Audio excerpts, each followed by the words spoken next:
사실은 오늘 이 예배를 중앙교회에서 하도록 되어 있었습니다. 하지만 날씨가 이렇게 맑기는 합니다만 차가워서 나중에 예배 후에 여러 가지 진행에 좀 어려움이 있을 것 같아서 양해를 좀 구하고 오픈교회에서 예배를 드리게 되었습니다. 양해하시고 이렇게 와주신 것에 대해서 중앙교회식구들에게서 감사합니다. 예, 환영하는 주님께서 우리 복음하고 지길교회 식구들 좀 일어나시죠. 예, 한번 좀 일어나시겠습니까? 예, 다 일어나서 예, 앉아 계시는 이들 아마 우리 중앙교회 식구들 데리고 나왔습니다. 예, 오늘 다른 인사를 하지 마시고요. 환영한다는 의미로 주님께서 부활하셨습니다. 인사하시면 우리 중앙교회 식구들은 예, 아멘으로 응답해 주시면 좋겠습니다. 주님께서 부활하셨습니다.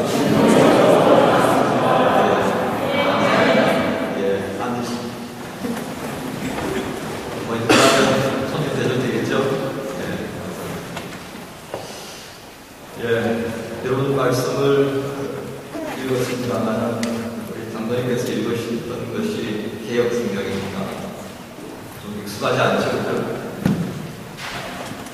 제가 말씀을 다시 한번 좀 읽겠습니다. 요한복음 10장 19절부터 21절의 말씀에 그날 곧 주간의 첫날 저녁에 제자들은 유대 사람들이 모여서 문을 모두 닫아 걸고 있었다. 그때 예수께서 와서 그들 가운데로 들어서셔서 너희에게 평화가 있기를 하고 인사말을 하셨다. 이 말씀을 하시고 나서 두 손과 옆구리를 그들에게 보여주셨다. 제자들은 주님을 보고 기뻐하였다. 예수께서 다시 그들에게 말씀하셨다. 너희에게 평화가 있기를 빈다. 아버지께서 나를 보내신 것 같이 나도 너희를 보낸다. 부활을 맞이한 아침에 이 부활을 맞이했던 당시의 사람들의 마음이 어떠했겠습니까? 마가복음 16장의 말씀을 보면 막달라 마리아와 야고보의 어머니 마리아와 그리고 사도는 슬픔에 가득 찬 얼굴로 죽으신 예수님을 장사한 무덤으로 다가가는 장면을 보여줍니다. 안식일날이 다 되었기 때문에 부랴부랴 서둘러서 매장한 것이 바로 골고다 부근에 있던 요셉의 돌무덤이었던 것입니다. 이들은 예수께 발라드리려고 향료를 구입했었습니다.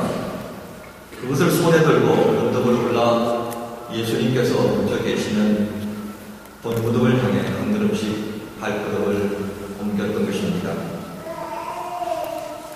하지만 그들의 손에는 향료가 들려 있었지만 그들의 마음에는 또한 많은 것들이 담겨 있었다고 하겠습니다. 그것은 예수님을 죽이라고 외쳤던 군중들의 외침, 많은 이들로부터 받았던 비난과 조롱, 채찍질까지 당했던 예수님을 향한 안타까움과 그분의 죽음을 지켜봐야만 했던 절망감, 잡혀가는 주님을 보고도 제 삶을 찾기 위해 모두 도망가버린 제자들을 향한 원망, 스승을 배신한 가룟 유다와 예수님을 구발했던 바리새인들과 사두개인들을 향한 분노와 정죄, 그리고 앞으로 닥칠 일들에 대한 두려움이 그들의 마음속을 가득 채웠던 것입니다. 무거운 생각들을 마음에 담고 손에는 향료를 들고 발걸음을 옮겼지만 그들이 지금 무엇을 할 수 있을 것인가는 아무것도 생각하기가 쉽지 않았습니다. 마침내 무덤 가까이 갔을 때 그들의 눈앞에는 열려진 무덤이 보여졌습니다. 텅 빈 무덤 속에 그들이 찾았던 예수님의 시신은 찾을 길이 없었습니다. 그곳에 주님은 계시지 않았던 것입니다. 기가 막혀서 멍하니 서 있던 그들에게 천사가 말을 보냅니다. 예수님은 이곳에 있지 아니하다. 예수님에 관한 소식을 듣고 그들은 벌벌 떨며 넋을 잃고 무서워서 아무 말도 할 수 없었습니다. 정신을 차리고 발길을 돌려서 이 사실을 숨어있는 제자들에게 알려야겠다고 몸을 돌리는 그 여인들, 특히 마리아에게 낯익은 목소리가 들려왔습니다. 마리아가 평안하네. 세 여인은 깜짝 놀라고만 엎드리고 말았습니다. 그리고 예수께서 말씀하셨습니다. 무서워하십니다. 가서 나의 형제들에게 갈릴리로 가라고 전하여라. 그러면 거기에서 그들이 나를 만날 것이다. 이렇게 말씀하셨습니다. 허둥대며 돌아온 여인들의 말을 들은 제자들은 그 말을 믿을 수도 없었습니다. 오히려 두려움만 깊어갔습니다. 그날 밤에 그들은 유대인들을 두려워하여 모든 문을 걸어 잠그고 방 깊은 곳으로 모여 들어갔다 했습니다. 그때에 그 밤에 제자들 가운데에 주님께서 오셨습니다. 그리고 말씀하시길 너희에게 평화가 하고 인사말을 하셨습니다. 주님께서 여인들과 제자들을 만나면서 전하십니다. 평안이 있냐? 너희에게 평화가 있기를 하고 말씀하셨던 주님의 인사 속에 어떤 의미가 갖고 있겠습니까? 중국의 고서 얘기 예언편에는 평화라고 하는 의미를 이렇게 설명을 합니다. 평화는 권력을 독점하는 자가 없고 평등하며 물품과 돈을 공유하고 생활이 보장되며 각자가 충분히 자신의 재능을 발휘할 수 있고 문제가 없는 사회라고 평화에 대해서 정의합니다. 이 중국의 고서 얘기 예언편에 실려있는 평화는 결국 무엇을 말하겠습니까? 사회 정의의 실현을 통해서 이루어지는 평화를 말합니다. 하지만 주님이 주시려는 평화는 그것으로 설명될 수 있는 것은 아니었습니다. 주님이 주시려는 평화는 요한복음 14장 27절의 말씀에 근거합니다. 나는 평화를 너희에게 남겨준다. 나는 내 평화를 너희에게 준다. 내가 너희에게 주는 평화는 세상이 주는 것과 같지 않다. 너희는 마음에 근심하지 말고 두려워하지 말라. 우리는 이 말씀을 통해서 주님이 주시는 평화는 세상이 주는 평화와는 다른 차원의 것임을 알게 됩니다. 그분이 주시는 평화는 예수님이 계신 무덤이 있던 언덕을 오르며 여인들이 가졌고 숨어서 두려워하는 제자들이 가졌던 안타까움과 절망과 두려움과 증오와 공포를 사라지게 만드는 것으로부터 시작되었습니다. 왜 그들은 이러한 것들이 사라지면서 주님이 말씀하시는 평화, 곧 기쁨을 느꼈겠습니까? 우리가 읽었던 요한복음 20장 20절 후반부에 이렇게 기록합니다. 제자들은 주님을 보고 기뻐하였다. 이유는 한 가지입니다. 그들의 선생님이셨고 주님이셨던 예수께서 죽지 아니하시고 죽으면 모든 것이 끝난다고 했던 그 자리에서 주님께서 살아 돌아오셨기 때문입니다. 그러므로 보라진 주님이 말씀하셨던 너희에게 평화가 있기를 하고 하던 인사 속에 내가 십자가에 처형당한 것을 인하여 너희가 안타까워하느냐? 그로 인해서 너희가 절망합니다.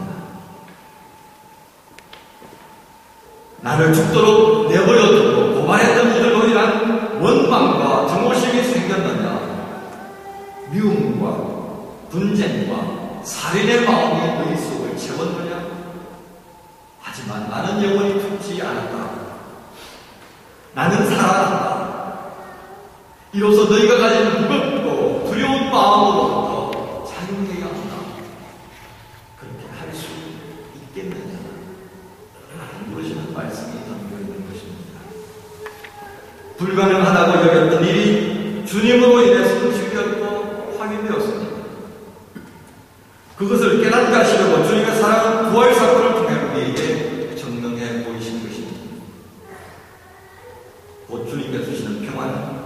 하나님의 사랑이라는 영광으로 인해 인생이 가진 모든 무거운 짐들이 녹아짐으로 인해 주어진 것임을 깨닫게 합니다. 그 사랑도 십자가 죽음이었고 부활입니다. 주님은 그것을 우리에게 말씀합니다. 너희는 안타까워하지 마라. 절망하지 마라. 원망하지 말고 성호하지 마라. 미움과 분쟁과 살인의 마음을 품지 마라. 너희는 서로 사랑해야 합니다. 안 된다고 하지 마라. 못한다고 하지 마라. 그것을 위해 내가 죽었고 내가 부활하였다. 너희에게 평화가 있기를 빕니다. 사랑하는 교회 여러분, 세상이 참 소란합니다. 사람들은 여전히 하나님을 무능하다고 비난합니다. 사람과 사람 사이의 분쟁과 미움이 더해지면 이것이 당연하게 받아들여지는 세상이 되었습니다. 사람과 자연 사이에 평화롭지 못합니다. 사람은 자연을 가볍게 대하고 자연은 그러한 사람들을 향해 비명을 지릅니다. 이러한 시대의 평화를 이룰 수 있는 길은 그리스도의 부활에 담긴 의미를 깨달을 때에 발견할 수 있을 것입니다. 그것은 자신의 유익을 구하지 아니하고 타인의 유익을 먼저 생각하는 십자가의 길입니다. 그 길이 비록 고통과 절망의 길인 것처럼 보였지만 주님께서는 그 길이 바로 평화를 이룰 수 있는 길임을 보여주신 것입니다. 예수님께서는 우리를 사랑하신 그 사랑으로 십자가의 길을 걸으며 부활을 맞이하기까지 승부 하나님을 향한 신뢰와 믿음으로 육신의 길을 걸어가셨습니다. 육신의 삶의 고통들을 감수하며 그 삶을 주님께 맡겨드린 것입니다. 그리고 하나님은 예수 그리스도를 다시 살리셨습니다. 마침내 예수께서는 부활의 모습으로 우리에게 오셨습니다. 우리가 걸어야 할 길도 이와 같다고 하겠습니다. 믿음으로 가는 길은 고통의 길임에 틀림없습니다. 그러나 그 마지막은 부활의 기쁨이라는 것을 우리에게 보여주십니다. 부활의 기쁨을 바라보며 예수의 제자된 사람들은 예수께서 행하신 것처럼 하나님을 향한 신뢰와 믿음을 안고 그 길을 걸어가야 하는 것입니다. 이러한 신뢰와 믿음을 안고 살아가는 삶을 생각하며 톨스토이는 아리란 소설을 썼습니다. 이 소설은 안나 카레니나라고 하는 소설을 지은 이후 20년 만에 쓰여진 작품입니다. 죄송합니다. 이 부분은 미처 번역이 안 됐습니다. 이 소설의 배경은 1887년 그가 어느 날 친구로부터 들었던 이야기로부터 시작을 합니다. 그리고 10년 동안의 기간을 거친 후에 1899년 러시아에서의 금전을 피해 영국에서 출판됩니다. 그 소설은 레흐류도프라는 부유한 귀족의 시몬과 장녀 카투샤라고 하는 두 사람이 법원에서 만나는 것으로부터 시작됩니다. 부유한 귀족이었던 레흐류도프는 학을 돌아보다 오늘 법정에서 카투샤라고 하는 여인이 자신으로 인하여서 이러한 길을 걸었다는 것을 알게 됩니다. 속죄의 마음으로 그녀를 분명하기 위해 많은 노력을 기울였습니다. 카투샤는 시베리아 유형의 분노를 받습니다. 레흐류도프는 부유한 귀족으로서 누려야 할 모든 것들을 다 내려두고 시베리아 유형길을 떠난 카투샤와 동행합니다. 불신과 정으로 가득 차 있던 카투샤는 레흐류도프의 참회와 진심의 태도 그리고 그의 사랑으로 녹아내리며 그 두 사람 사이의 신뢰를 회복한다는 것이 톨스토이가 쓴 그 말의 내용입니다. 그는 이 소설을 통해 참된 부활이 무엇인가를 말하고자 했습니다. 사회의 모습과 사람 사이에 가득한 증오를 바라보며 혁명만이 모든 것을 해결할 수 있다고 믿었던 시대였습니다. 바로 그 시대에는 참된 평화를 이룰 수 있는 것은 사랑에 있다고 말하고 있는 것입니다. 그 사랑은 다름 아닌 그리스도의 부활에 근거한 사랑입니다. 이 사랑은 하나님과 사람, 사람과 사람 사이에, 사람과 자연 사이의 평화를 회복하는 일이 필요한 것입니다. 고민하는 우리를 향해 부활하신 주님이 말씀하십니다. 너희에게 평화가 있기를 바랍니다. 아버지께서 나를 보내신 것 같이 나도 너희를 보낸다. 세상의 무거운 짐을 벗게 되고 소란함과 무거운 죄의 짐 대신에 평화를 심는 일을 위해 주님은 저와 여러분을 보내십니다. 아멘으로 응답하며 나아갑시다. 주님께서 우리와 함께 하십니다. 여러분 모두에게 부활의 주님께 주시는 참된 평화가 가득하기를 기원합니다. 기도하겠습니다. 부활하신 주님께서 제자들을 찾아오셔서 너희에게 평화가 있기를 빈다고 말씀하시며 하나님 아버지께서 예수 그리스도를 우리에게 보내신 것처럼 이제 내가 너희를 보낸다고 말씀하시는 그 음성을 듣습니다. 하나님의 소란한 이 세상에 사람의 방법으로 심는 평화의 한계를 저희가 마음 깊이 깨달으며 다시금 하나님의 방법으로 이루어가시는 부활의 음성으로 말미암는 평화를 이루기 원합니다. 우리에게 먼저 부활에 들어오신 예수 그리스도로부터 얻게 하시는 이 평화에 깊이 잠기게 하여 주옵소서. 그 평화의 마음으로 이 소란한 세상을 평화케 하시기 원하는 주님의 사랑으로 보내시려는 주님의 말씀에 응답하기 원합니다. 주여, 부활에 들어오신 주님께 영광을 돌리고 감사하며 기뻐하는 마음으로 이 다시금 채워주시는 그 평화의 마음을 안고 주님 나아가기 원하고 성령께서 저희를 도우시고 인도하여 주옵소서. 부활에 들어오신 예수 그리스도